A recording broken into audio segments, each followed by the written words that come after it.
It was around 1:45 a.m. The city outside my office window looked calm, like a sleeping giant. Streetlights flickered over empty sidewalks, and from the 9th floor of our office building, only a few floors had lights on. Just a handful of us were working the night shift, like shadows in a corporate graveyard.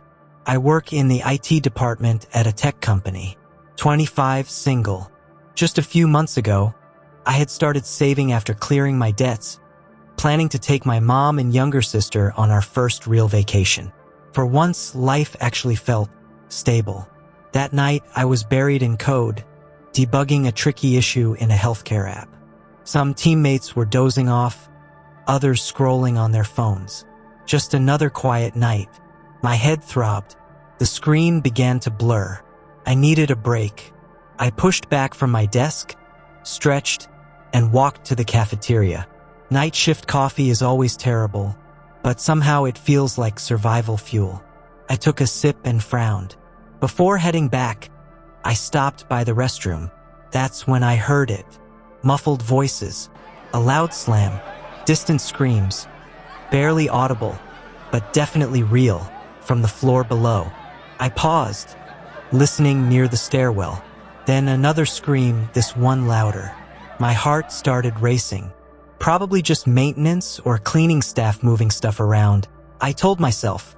But then, a crash outside the restroom. Fast, heavy footsteps, followed by something else.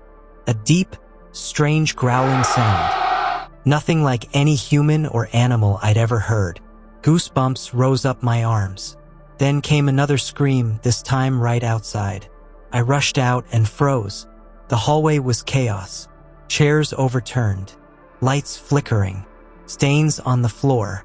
People were running, shouting. Someone yelled for help. Someone else stumbled and got pulled back into the dark. And then I saw it. An employee, completely disoriented. Eyes pale, face gray, mouth covered in something dark. He lunged toward someone nearby and attacked, going straight for the shoulder. The screams were real and horrifying. That's when it hit me. This wasn't a prank. I turned and saw one of my coworkers on the ground trying to fight off another one of them. The thing had pinned him and was leaning in fast. He was already covered in red stains on his shirt. He was tired and looked like he can barely move. My body moved on its own. I grabbed a chair and slammed it into the attacker, knocking it away. "Get up!" I shouted. He nodded, panicked, and got to his feet. We ran. More of them turned toward us, limping, groaning. One broke into a sprint. We bolted down the stairwell. Echoes of footsteps behind us, screams from above and below, red smears along the walls. We reached the basement garage, barely catching our breath. My car, thankfully, was still parked where I left it. I jumped in, unlocked the door, started the engine. 3 of them emerged from the shadows.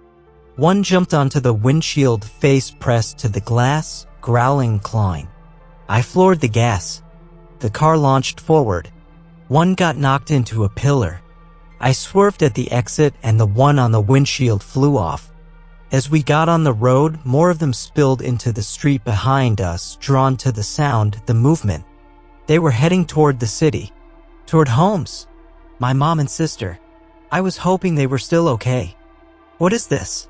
I muttered. Just an hour ago I was fixing bugs and sipping bad coffee. Now people are attacking each other like animals. No alerts, no sirens, just silence, then panic.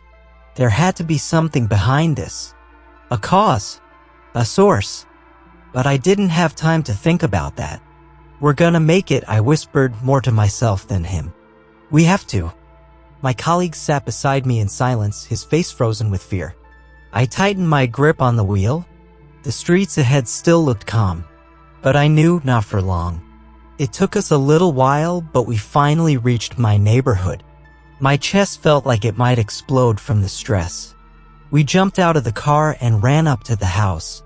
I rang the doorbell over and over. My mom opened the door, looking confused and alarmed, unsure of what was happening. "No time. Lock the door." I shouted. I paced the hallway, fumbling with my phone. Tried the emergency helpline. No signal. Tried again. No answer. My hands were shaking. I tried explaining quick, panicked words. She tried to calm me. My sister peeked out from her room, half asleep. I told her to go back and lock the door. Then I noticed it. My colleague's face pale, his breathing shaky, sweat pouring down. Then I saw his foot injured, bleeding. "You were bitten?" I asked quietly. He looked at me, terrified. "I thought I'd make it," he whispered, but it was already happening. His hands were trembling. His eyes had changed. "I don't want to hurt anyone," he muttered. I turned to my mom. "Go inside. Lock the door." She hesitated, her eyes full of worry, unsure if he was all right. "Just go, please," I said. They locked the door. I stayed behind with him. He collapsed, groaning, writhing in pain. I froze. His body tensed. His limbs twisted unnaturally. Then he went still. A few seconds passed. Then he looked up. His eyes weren't his anymore. He rushed at me. I grabbed a kitchen knife and dodged. He tackled me into the wall. I hit the floor, got up. I fought with everything I had, striking blindly, trying to hold him off, pushing him away. He was no longer the person I knew. Amid the chaos, something exploded in the kitchen. A gas leak sparked, and within moments, flames erupted. Smoke poured into the room. I was tired. He roared again and lunged. I caught him mid-charge and pushed with everything I had. He fell back into the fire. He screamed. It didn't sound human, but I swear, just for a second, I heard him. The real him. I dropped to the ground, drained. A sharp pain surged through my arm. I was bitten, and I knew what that meant. The pain was growing. As I collapsed, my hand landed in the fire, spreading across the floor. The burning was worse than anything I'd ever felt. But suddenly, the bite pain faded. Like the fire was stronger. The flames roared. My vision blurred. I felt myself slipping away. I couldn't stop thinking, did I do enough? Were they safe? But the guilt hit harder than anything else. I had just pushed someone I knew, someone who trusted me, into the fire. He had a family, a future, and I ended it. But I had no choice. Maybe this was my punishment. If only I had more time. Maybe I could have figured something out and saved them.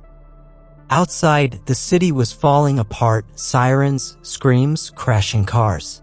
If I lost control, I couldn't risk hurting them. If it came to that, I'd rather not wake up. My eyelids felt heavy. I just hoped if I didn't make it, they would know. I tried. I really tried.